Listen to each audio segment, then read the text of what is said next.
ये कहानी उत्तराखंड के अमोल की है, जो एक ढाबे पर काम करते हुए अपना पेट पालता है और साथ ही पढ़ाई भी संभालता है।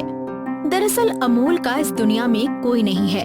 उसकी माँ उसके बचपन में ही चल बसी थी और उसके पिता ने शराब की लत के चलते अपना जीवन समाप्त कर लिया। इस वजह से अमोल पूरी तरह अकेला पड़ गया था। माँ, बाबूजी, कैसे हैं आप? मैं जानता हूँ कि आप दोनों जहाँ कहीं भी होंगे खुश होंगे, मेरी बातें जरूर सुन रहे होंगे। वैसे आपको एक खुशखबरी सुनानी है।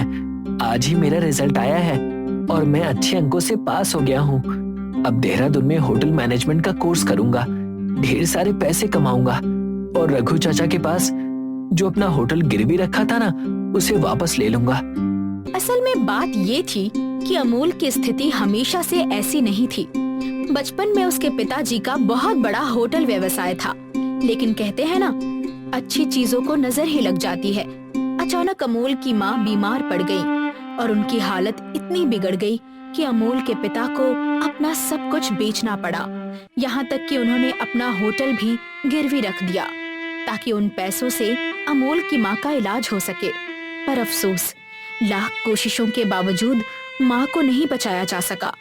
इस दर्द से उबरने के लिए अमोल के पिता ने शराब का सहारा लिया। अमोल, ओ अमोल, जरा इधर आ। क्या हुआ बाबूजी? खाना खाया तूने?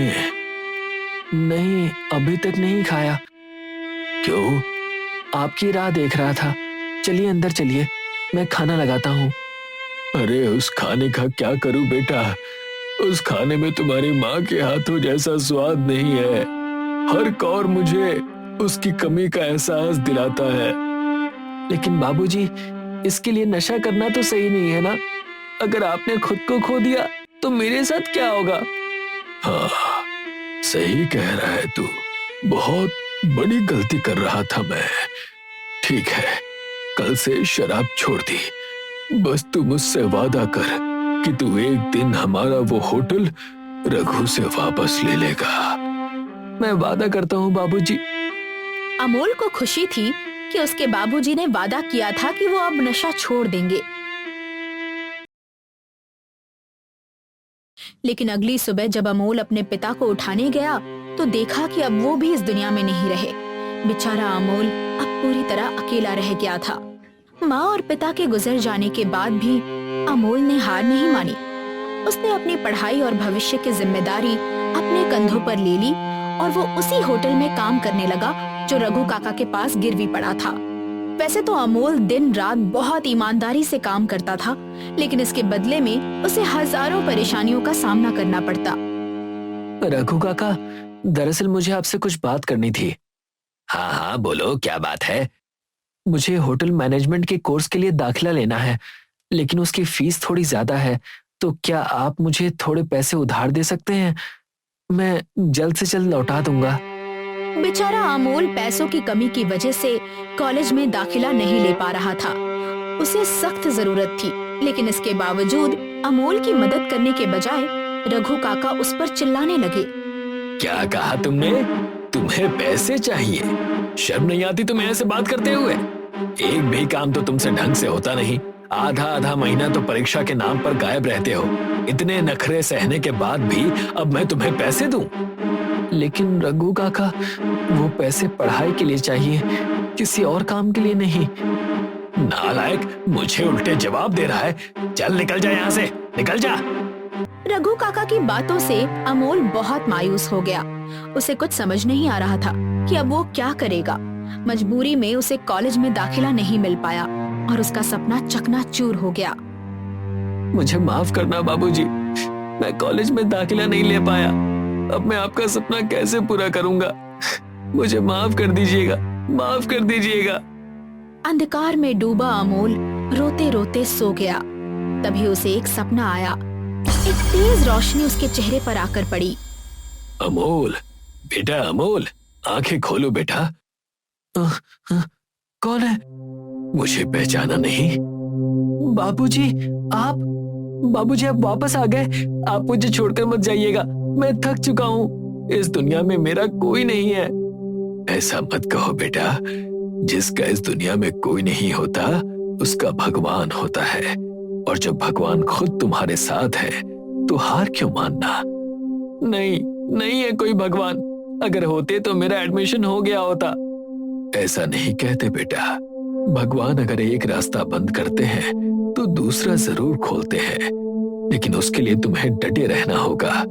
एक बात याद रखना अमोल, हमें समय से पहले और समय के बाद कुछ नहीं मिलता।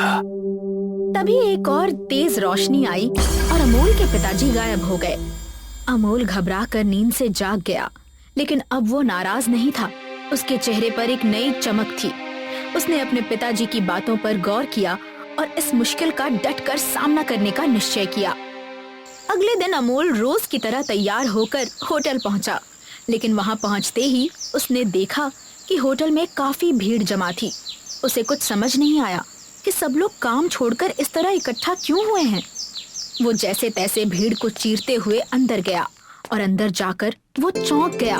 उसने देखा कि टीवी के मशहूर शेफ आज उसी होटल में आए थे जहां वो काम करता था। वो वहां अपने शो के एक विशेष भाग की शूटिंग करने आए थे। देखिए, शांत हो जाइए। आप सबका ये प्यार देखकर मैं आश्चर्यचकित हूँ। ये जानकर खुशी हुई कि आप सभी मुझसे इतना प्यार करते हैं। अब काम की बात करते हैं। दरअसल हम यहाँ पर अपने स्पेशल एपिसोड की शूटिंग के लिए आए हैं। इस एपिसोड में हम भारत के अलग अलग लोकल होटल्स विजिट करते हैं और वहाँ के कुक को एक डिश बनाने का टास्क देते हैं। जो भी उस टास्क को सबसे बेहतर तरीके से पूरा करता है, उसे हमारे साथ काम करने का अवसर मिलता है। शेफ की बात सुनकर अमोल बहुत खुश हुआ।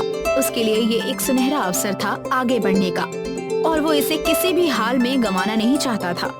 शो के स्पेशल सेगमेंट की शूटिंग शुरू हो चुकी थी और सभी प्रतिभागियों को एक टास्क दिया गया था, पिज्जा बनाना।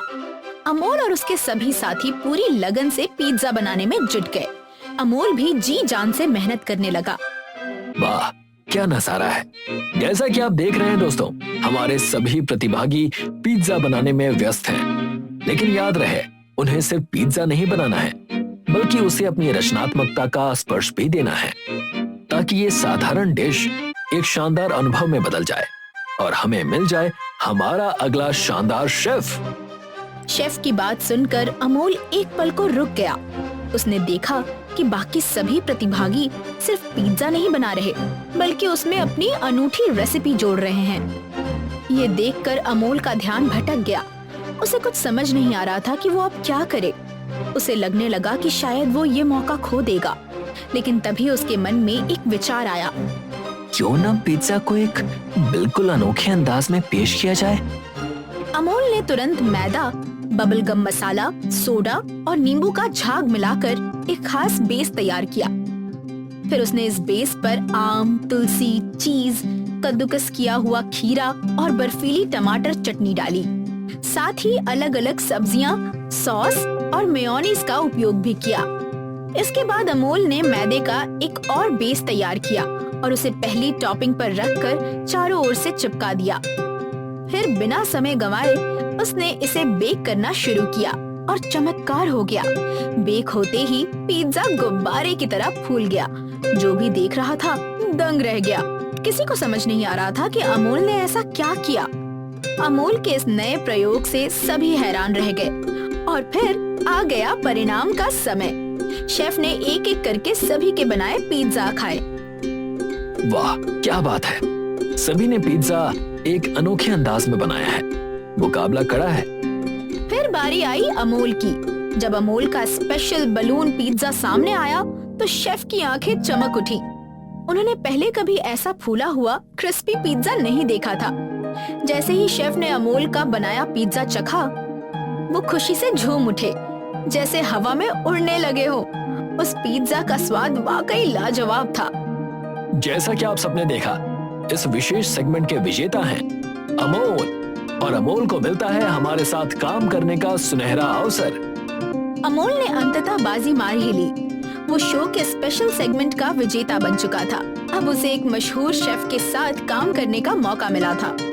भले ही वो कॉलेज नहीं जा पाया, लेकिन अब वो एक ऐसे व्यक्ति के साथ था जो खुद एक बड़ी हस्ती था और जिसकी संगत में अमोल बहुत कुछ सीख सकता था।